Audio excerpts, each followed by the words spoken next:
Man asbaha minkum aminan fi sirbihi mu'afan fi jasadihi indahu qutu yaumihi faka'annama khizat lahud dunya.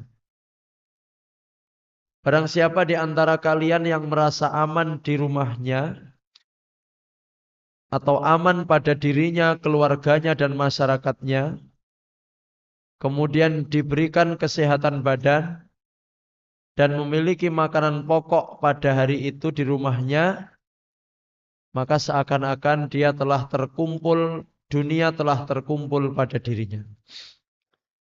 Yang pertama, Bapak Ibu hadirin, kami mengajak kepada kita semuanya untuk bersyukur kepada Allah.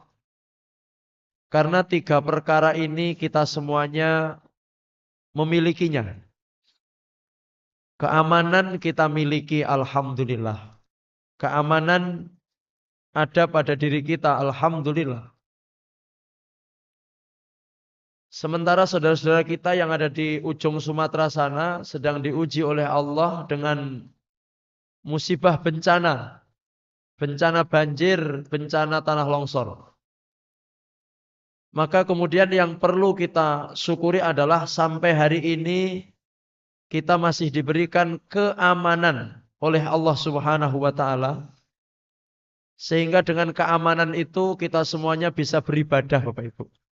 Kita bisa ngaji walaupun sempat diguyur hujan. Dan ternyata memang hujan itu sangat mempengaruhi ya. Tapi alhamdulillah jenengan ingkang rawuh niki insyaallah tertulis sebagai mujahid-mujahid pejuang-pejuang agamanya Allah Subhanahu wa taala. Baik. Jadi yang pertama adalah rasa aman harus kita syukuri dan semoga Trenggalek ini senantiasa aman Bapak Ibu. Karena tidak ada gunanya kita punya uang miliaran kalau kita tidak aman. Jangan kalau melihat kondisi terakhir di Sibolga, di Tapanuli Selatan, di beberapa tempat di Aceh, dan di Sumatera Barat, akses-akses ini terputus semua. Sehingga tidak ada, perbankan juga tutup, sehingga yang punya ATM ini tidak bisa berfungsi hadirin. Yang punya uang juga tidak bisa berfungsi. Mobil-mobil hanyut. Jadi seberapapun harta yang dimiliki ketika dalam kondisi bencana seperti itu tidak ada gunanya. Yang berguna adalah saat ini adalah makanan, pakaian, dan obat-obatan. Maka ya Allah, kita jangan sampai kurang bersyukur hari ini dan sampai saat ini kita masih diberikan nikmat aman oleh Allah. Yang kedua adalah nikmat sehat. Kemudian yang ketiga adalah kita masih memiliki makanan pokok untuk kita makan minimal hari ini. Oleh karena itu kita berdoa kepada Allah semoga kita semuanya senantiasa diberikan, dilimpahkan kepada kita keamanan, kesehatan, dan rezeki makanan. Amin ya rabbal alamin. Baik, begini. Kita akan berbicara tentang bagaimana mencintai alam atau apa ancaman-ancamannya karena berangkat dari keprihatinan bencana yang terjadi di ujung Pulau Sumatera itu jelas disebabkan karena ulah tangan manusia. Walaupun itu sudah tertulis di dalam Lauhil Mahfuz bahwa akan terjadi bencana seperti ini, tapi bencana ini adalah kalau kita melihat berbagai macam berita di media massa, di media sosial, bahwa bencana yang terjadi ini adalah karena ulah tangan manusia.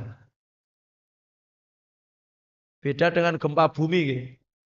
Lek gempa bumi, niku menungso mboten wonten andil, tidak ada peran di dalam gempa bumi.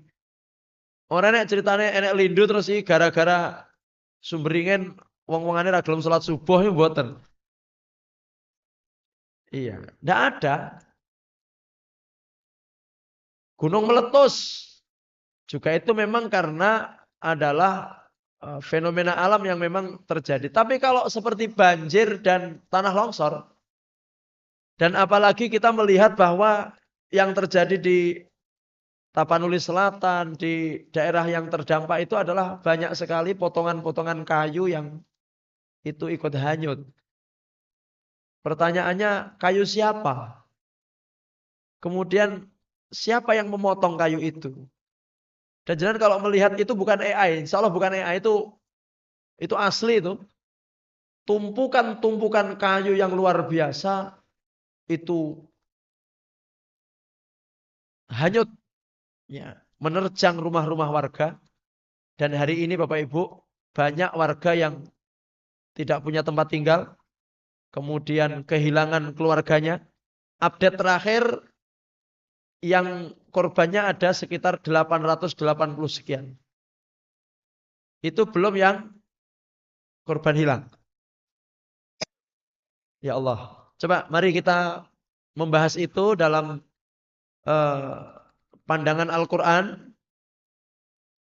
Sehingga nanti dengan pembahasan ini kita lebih peka, lebih sadar dan lebih sayang kepada alam lingkungan kita. Oke, amin ya rabbal alamin. Baik.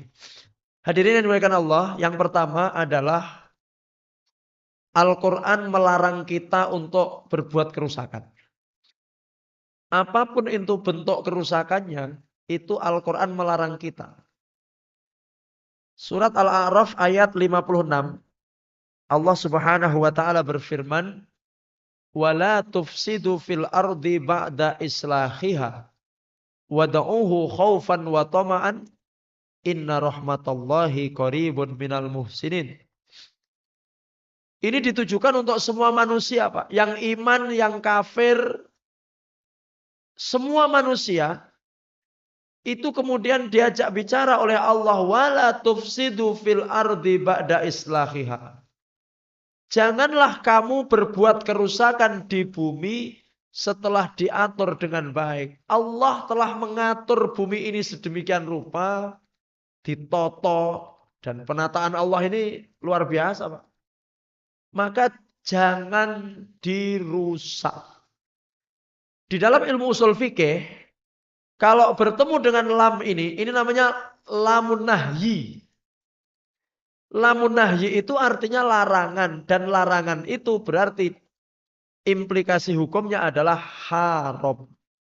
Berarti apa? Merusak bumi itu hukumnya apa saja. Bukan makruh, apalagi mubah. Hukumnya sudah jelas apa? Haram. Karena tidak ada dalil lain yang menggeser kedudukan haram ini dari haram menjadi tidak haram. Semua ulama sepakat bahwa berbuat kerusakan di bumi itu hukumnya apa? Baik. Haram itu berarti konsekuensinya dia berbuat dosa besar, neraka. Berarti sapa wonge sing ngrusak bumi iki besok nyemplung. Heeh. Begitu ceritanya. Masya neng donya oleh duit keh. Biasanya wong-wong sing ngrusak ngene iki dapat uang banyak. Maaf. Sebelum kita masuk ke pembahasan selanjutnya, kita lihat bagaimana segelintir orang yang dengan menghancurkan, menghilangkan gunung. Biar ini gunung, tapi saya gunung hilang. Bahkan ledok. Yang dapat uang siapa? Yang dapat uang dia. Loh kan punya karyawan juga. Iya. Kemudian dampak selanjutnya Bapak Ibu. Mohon maaf kalau ada yang jenengan juga ikut di situ. Aku kok terus digelut baru. Kendaraan-kendaraan yang lewat itu kan overload, over capacity. Sehingga jalan-jalan kita ini, jadi aslinya kan memang sudah ada ukurannya sendiri. Jalan kita ini dilewati oleh sekian ton katakan. Tapi yang lewati ini mobil-mobil besar dengan muatan-muatan. Dan setiap hari itu ada, tidak mati puluhan itu.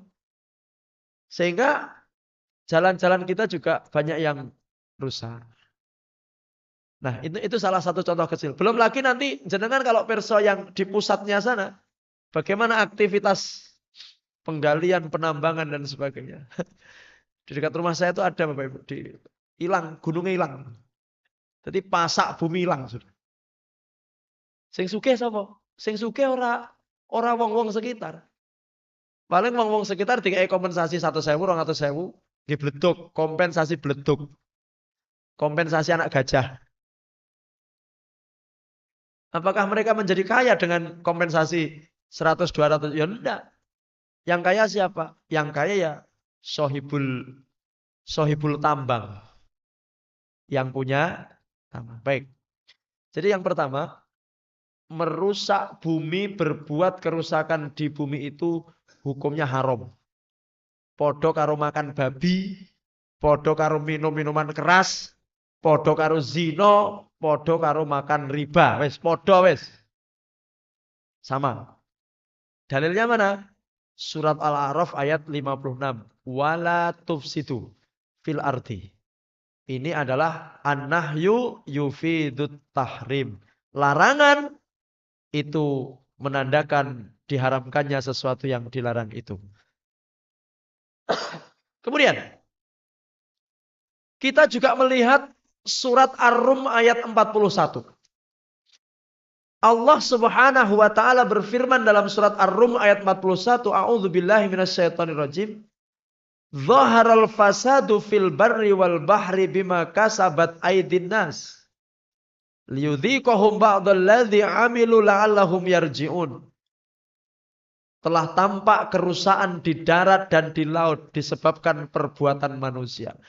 Kalau hari ini panjenengan melihat di Aceh, di Sumatera Utara, di Sumatera Barat, jenengan akan melihat kalau di medsos itu before and after. Jangan paham before and after? Sebelumnya indah, Pak. Tapi sesudahnya hancur berkeping-keping. Sebelum terjadi banjir, terjadi tanah longsor, wapik, rijik, resik. Kemudian muncul gambar sesudah terjadi bencana. Habis Bapak Ibu. Habis. Kerusakan, kehancuran itu disebabkan oleh perbuatan tangan manusia. Tangan manusia yang ngapain Pak Ustadz? Ya, manusia yang merusak lingkungan itu. Sehingga terjadilah bencana yang sedemikian dahsyatnya. Jenengan kemudian jangan menganggap bahwa yang terjadi sekarang di sana itu hanya dibesar-besarkan. Tidak, Bapak Ibu. Kalau kemarin ada pejabat yang mengatakan apa yang Anda lihat itu hanyalah apa jenenge?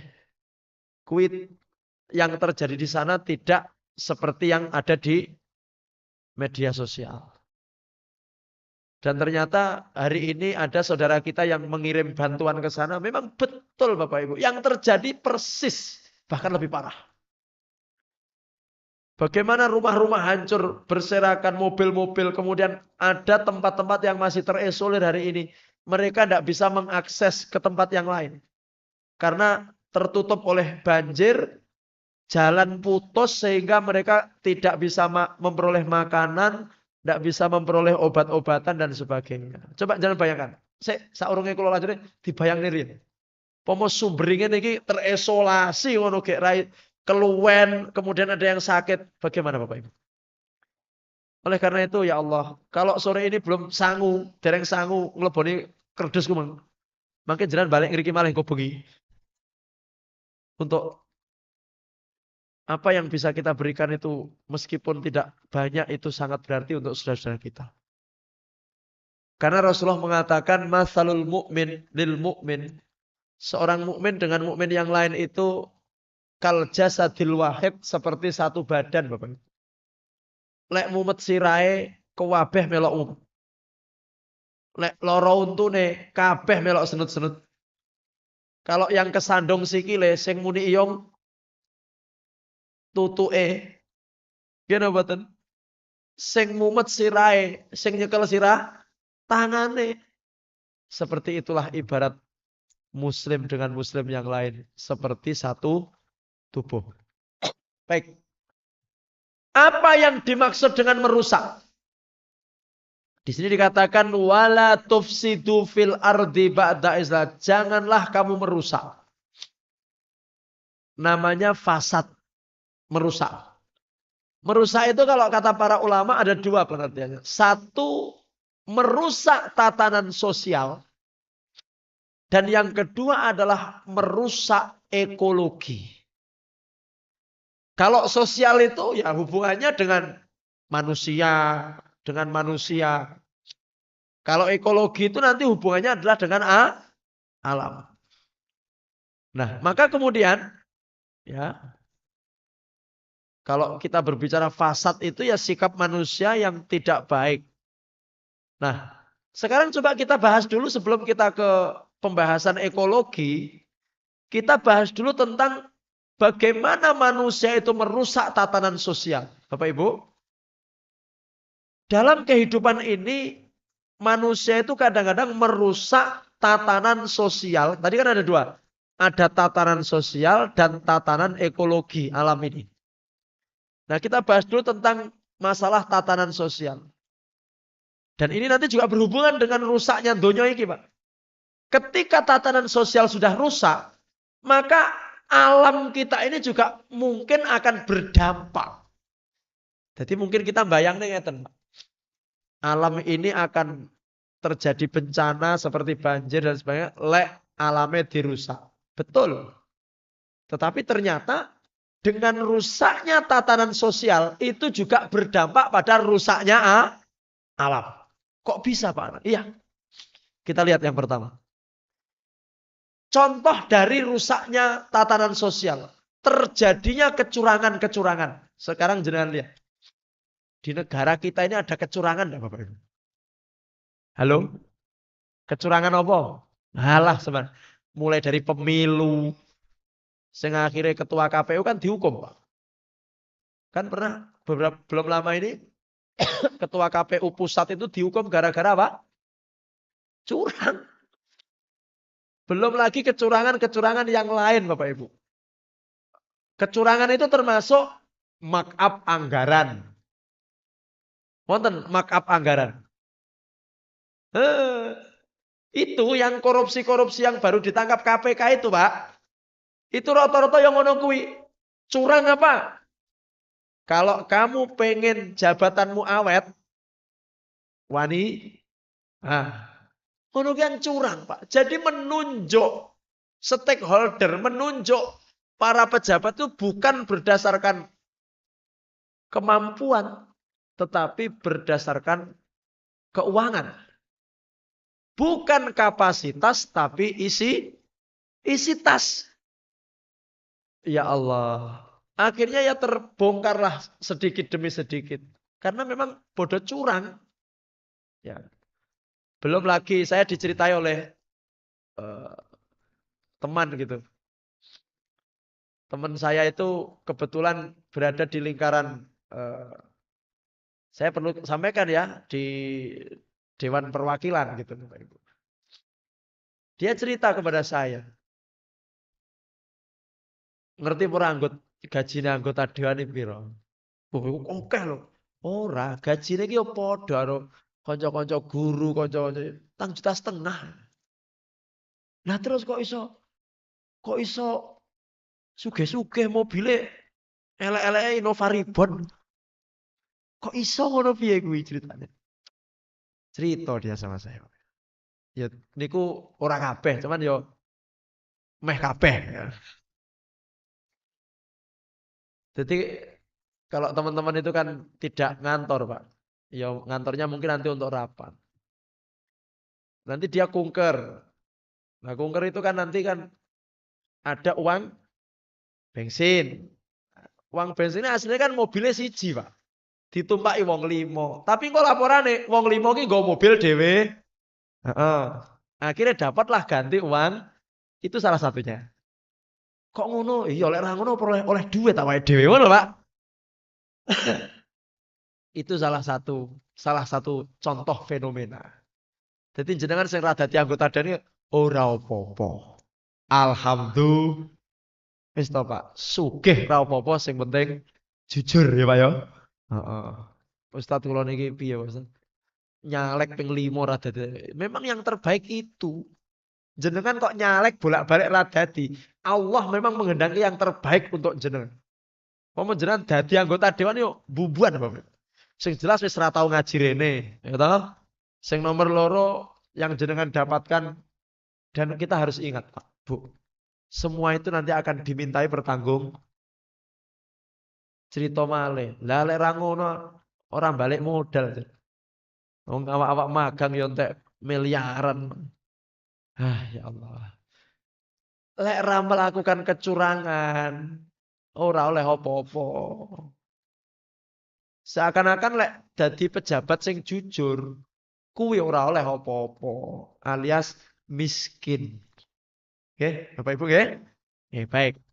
Yang pertama, rusaknya tatanan sosial dan itu termasuk berbuat kerusakan di muka bumi. Nalika enek pejabat berbuat kecurangan, ketika ada pemimpin berbuat kecurangan, itu berarti dia telah merusak, membuat kerusakan di muka. Nah, iki lek sing nang kene iki wong dodolan.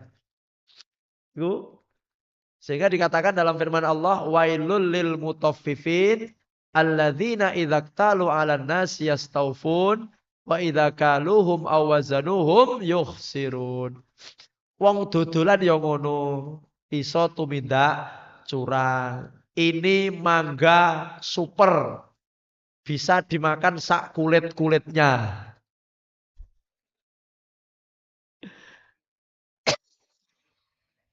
Jenengan kalau nyon sewu nggih, kalau online-online itu loh Bapak Ibu, di Facebook atau di apa, iya, online, online apa? Neng kono ki enek gambare ngono. Mosok teko ki gambar sing teko itu ora kaya gambar. Saya yang terakhir ini Bapak Ibu ngapunten, pesen lampu belakang. Ya anyar. Ternyata setelah datang lampunya itu kata yang masang, ini kok lampu 2017 toh Pak? Jadi lampu 2017 dikirim padahal di akadnya baru. Ngono ku lho, Pak. Saiki ki ora curang, ora bati, ngono ya. Astagfirullah. Makanya pentingnya ngaji seperti itu. Ngaji ki ade gen wedi. Arep tuh minta curang, kita bisa menjaga diri dari itu semuanya. Baik.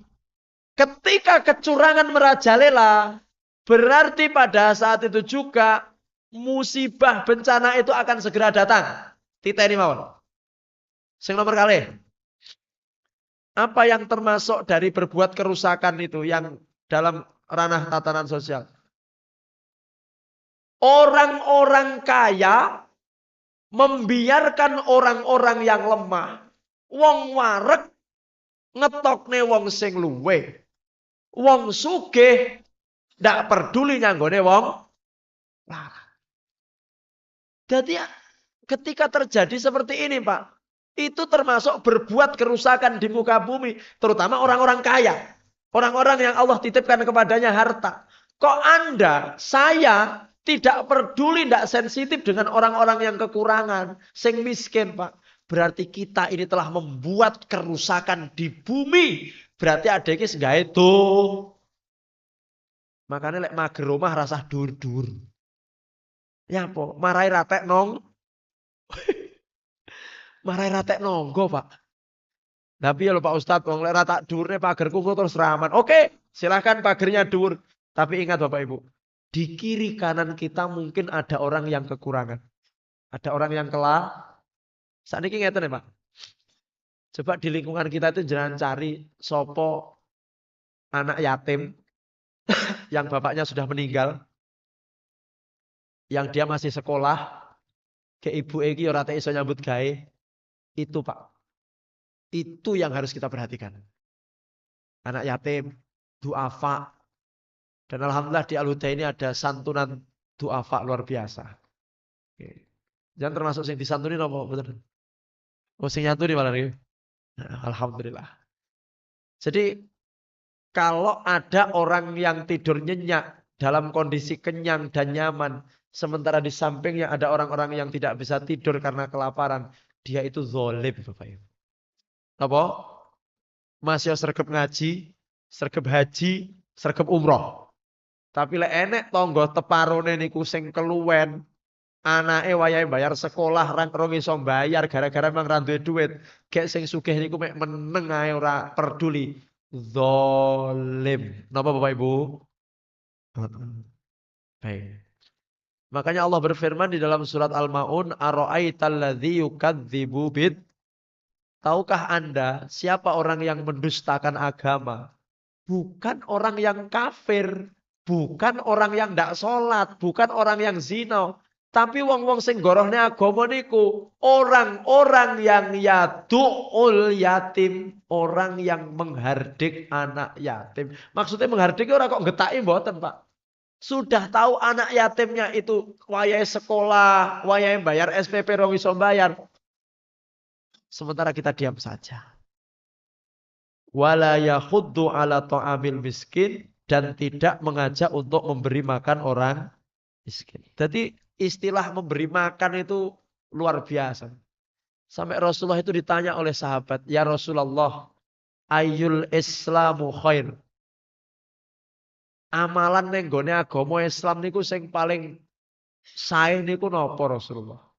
Dawuhipun Kanjeng Nabi, "Shallu bil laili wan nasu niyam wa it'amut ta'am." Salatlah di malam hari ketika manusia tidur. Yang kedua, memberi makan kepada orang yang kelaparan. Itu adalah amalan yang terbaik di dalam Islam. Oleh karena itu, Bapak Ibu yang dimuliakan Allah, orang yang membiarkan orang lain dalam kesulitan itu termasuk berbuat kerusakan.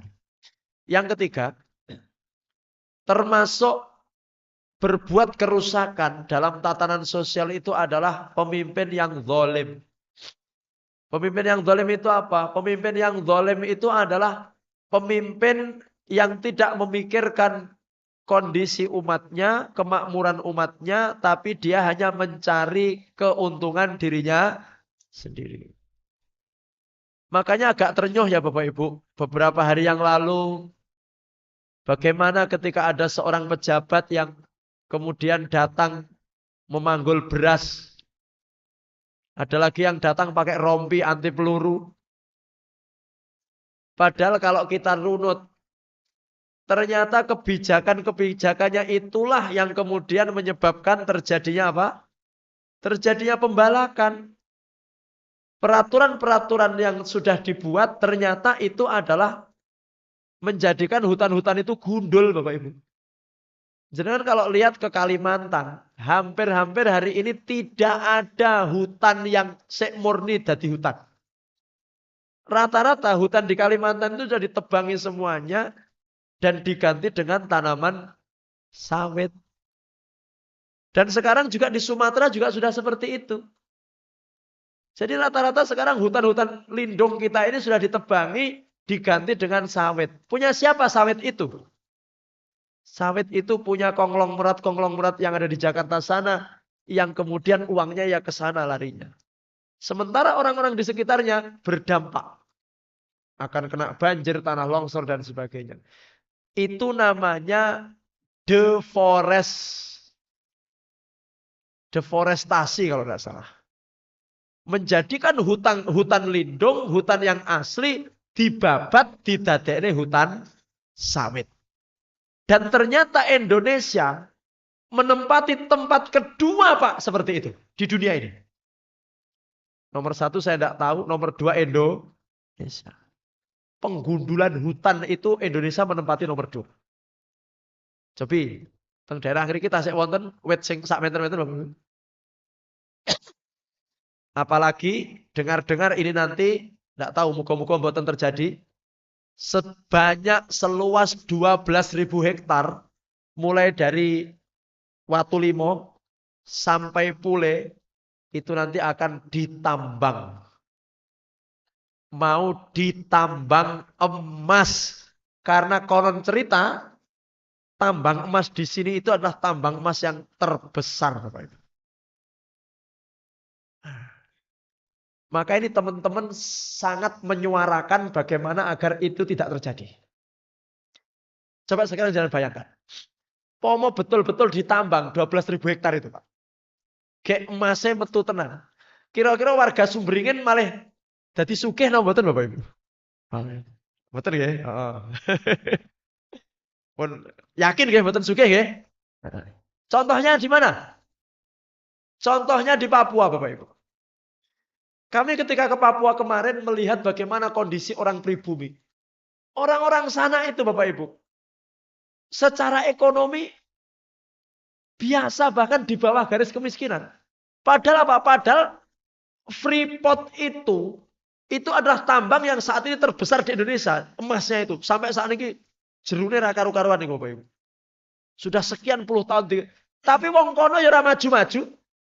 Tetap saja mereka hidupnya juga tidak seperti orang-orang Jawa. Ternyata kalau ada yang mengatakan dengan tambang masyarakat makmur, itu mitos. Itu apa? Ha-ha. Kemarin kami ngaji di Watulimo juga kami sampaikan itu. Sampai ini kan memang katanya izinnya sudah turun Bapak Ibu. Tapi wallahu a'lam bishawab bisa digagalkan kalau warga di tempat itu menolak. Termasuk seluruh warga Trenggalek. Coba jangan bayangkan. Kalau memang itu nanti akan ditambang. Itu tentunya akan dieksploitasi alamnya. Dikeduk Bapak Ibu. Kalau sudah dikeduk, satu. Kita sudah tidak punya lagi sumber air. Yang kedua, ekosistem akan amburadul. Nanti jenengan jangan heran kalau ujuk-ujuk tangi turu melek langsung ngadep-hadapan karo ulo kobra. Karena rumahnya sudah akhirnya dia pindah ke Sumberingin. Orang hutan pindah ke sini karena rumahnya dirusak. Maka saya juga heran. Ada perdebatan. Ini malah cerita Rasdo ngaji. Jadi ada perdebatan antara seorang tokoh ormas tertentu yang juga katanya Gus dengan salah satu pegiat apa jenenge? Yes, pokoknya iyalah. Pokoknya orang-orang aktivis inilah lingkungan. Si aktivis lingkungan ini mengatakan kalau untuk menjadi negara maju, ekonomi maju, ora kudu ngedok tambang. Terus kata si Gus ini, loh, tambang kan tidak dosa. Sampai akhirnya aktivis lingkungan ini disebut kamu adalah Wahabi lingkungan. Wahabi lingkungan itu maksudnya orang-orang yang terlalu kenceng mempertahankan apa? Lingkungan. Disebut Wahab. Istilah Wahabi itu kan orang-orang yang memang kenceng berpegang pada Quran Sunnah itu katanya kan seperti itu. Lah, wong-wong sing mempertahankan lingkungan ojo sampai ditambang, kuwi jenenge Wahabi. Senek-enek. Masya Allah. Jadi ya Allah, untuk menjadi negara makmur tidak harus ditambang. Makanya nanti kalau seandainya jenengan ditanya oleh siapapun, setuju tidak kalau di sana ditambang? Maka jawabannya apa? Semoga ini dilihat oleh Bapak Prabowo video ini. Insya Allah. Baik. Pemimpin yang zalim itu termasuk berbuat kerusakan. Karena dampaknya luar biasa kalau pemimpin zalim Bapak Ibu. Terus. Termasuk merusak tatanan sosial adalah juga perzinahan. Itu juga termasuk merusak tatanan sosial. Di mana itu semuanya Bapak Ibu akan menjadikan satu negeri itu hancur. Lek tatanan sosialnya rusak, maka akan berdampak kepada bencana suatu negeri. Naudzubillah min dzalik. Coba kita lihat ya. Kalau di negeri itu terjadi perzinahan merajalela, kita lihat hadisnya. Lam tadhar al-fahisah fi qaumin qattun hatta yu'linu biha illa fasha fihim at-ta'un wal auja allati lam tankun qad madat fi aslafihim alladhina madaw. Tidaklah nampak zina di satu kaum sehingga dilakukan secara terang-terangan, maka kecuali akan tersebar di tengah-tengah mereka ta'un. Oh, apa hubungannya zina kambek wabah? Ada. Makanya ini kok Pak, Bu, terjadi corona ini mungkin karena juga neng Indonesia ini karena neng donya ini wis terang-terangan zino. Makanya Allah turunkan wabah. Wallahu a'lam bishawab. Baik. Kemudian Bapak Ibu. Yang kedua, yang pertama tadi kan yang namanya merusak adalah merusak tatanan sosial. Yang kedua adalah yang dimaksud merusak itu adalah merusak ekologi. Ada dua faktor Bapak Ibu tentang merusak alam itu. Satu, ya faktor alam. Dan yang kedua faktor manusia. Faktor alam itu seperti yang kita contohkan tadi, gunung meletus. Ya, gempa bumi, tsunami itu adalah faktor apa? Alam. Sementara ada rusaknya ekologi ini karena faktor Contoh, pencemaran lingkungan, membuang limbah sembarangan. Mungkin kalau di Trenggalek tidak begitu ya. Kalau jalan ke Surabaya, ke Jakarta, itu betapa pabrik-pabrik itu membuang limbah sakar PDW. Ini yang terbaru, di mana ya kemarin di demo itu? Itu ada membuang limbah, Pak. Akhirnya didemo oleh masyarakat sekitar karena menimbulkan bau yang tidak sedap. Itu biasanya di lingkungan-lingkungan pabrik. Kemudian menebang pohon secara berlebihan. Boleh menebang pohon, tapi harus diganti. Lagi nyun saya Bapak Ibu, dintek nih pohonnya Bapak Ibu. Jangan kalau mirsani di media sosial di televisi, niku kayu sing dipotongin niku sing keli berapa itu? Nanti mungkin jangan bisa lihat lagi di YouTube bagaimana kejadian banjir bandang yang ada di Sibulga di Tapanuli Selatan. Niku kayu wis dipotongi, Pak. Kan tidak mungkin kayak kayu gapuk. Jareke kan kayu gapuk. Itu jelas kayu yang masih bagus dipotongi dan keli. Kenapa bisa terjadi banjir? Karena sudah tidak ada lagi penahan. Akhirnya los seperti itu. Astagfirullah. Kemudian pembakaran hutan. Kemudian pertanian modern yang tidak tepat. Makanya kemarin ketika Pak Prabowo mencanangkan satu program, apa itu namanya? Sing hutan malah dadi sawah nih apa namanya? Apa Pak? Apa? Saya lupa itu. Pokoknya hutan itu ditebang, terus didadekne sawah. Itu juga kemarin ada penolakan juga, tapi wallahu alam ya. Saya lupa namanya. Nah, Bapak Ibu, ada dua faktor ini. Ada faktor alam, ada faktor manusia. Sementara bencana yang terjadi sekarang ini jelas itu ya jelas takdirnya Allah. Tetapi itu adalah lebih disebabkan karena kesalahan sosial. Kesalahan sosial itu yaitu kesalahan manusia. Baik, sekarang yang terakhir sebelum kita tutup. Dari semua ini siapa yang bertanggung jawab Bapak Ibu? Kalau terjadi bencana kayak gini, siapa yang bertanggung jawab? Maka yang paling bertanggung jawab adalah pemerintah. Besok pemenang akhirat ki dihisab dening Allah. Sing paling berat pertanyaannya adalah kepada pemerintah. Kenapa? Dalilnya kullukum ra'in wa kullukum mas'ulun an ra'iyatihi. Pemerintah itu, pemimpin itu adalah sangat bertanggung jawab terhadap kondisi rakyatnya.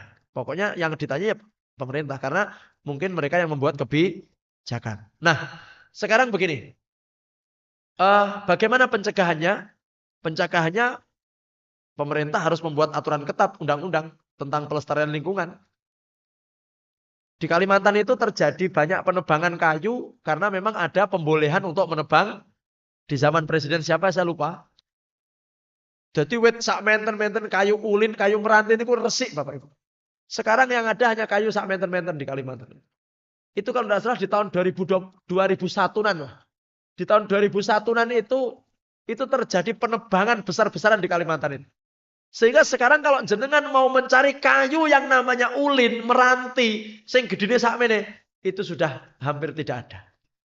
Sudah habis. Sekarang yang ada adalah pohon sawit. Nah, baik. Yang kedua, penegakan hukum. Harus kita dukung ini Bapak Ibu. Wes mbok lek dukung piye carane? Ini mau diusut oleh Kejagung. Kejaksaan Agung mau mengusut sopo penyebab terjadinya pembalakan liar penebangan kayu ini. Kita dukung.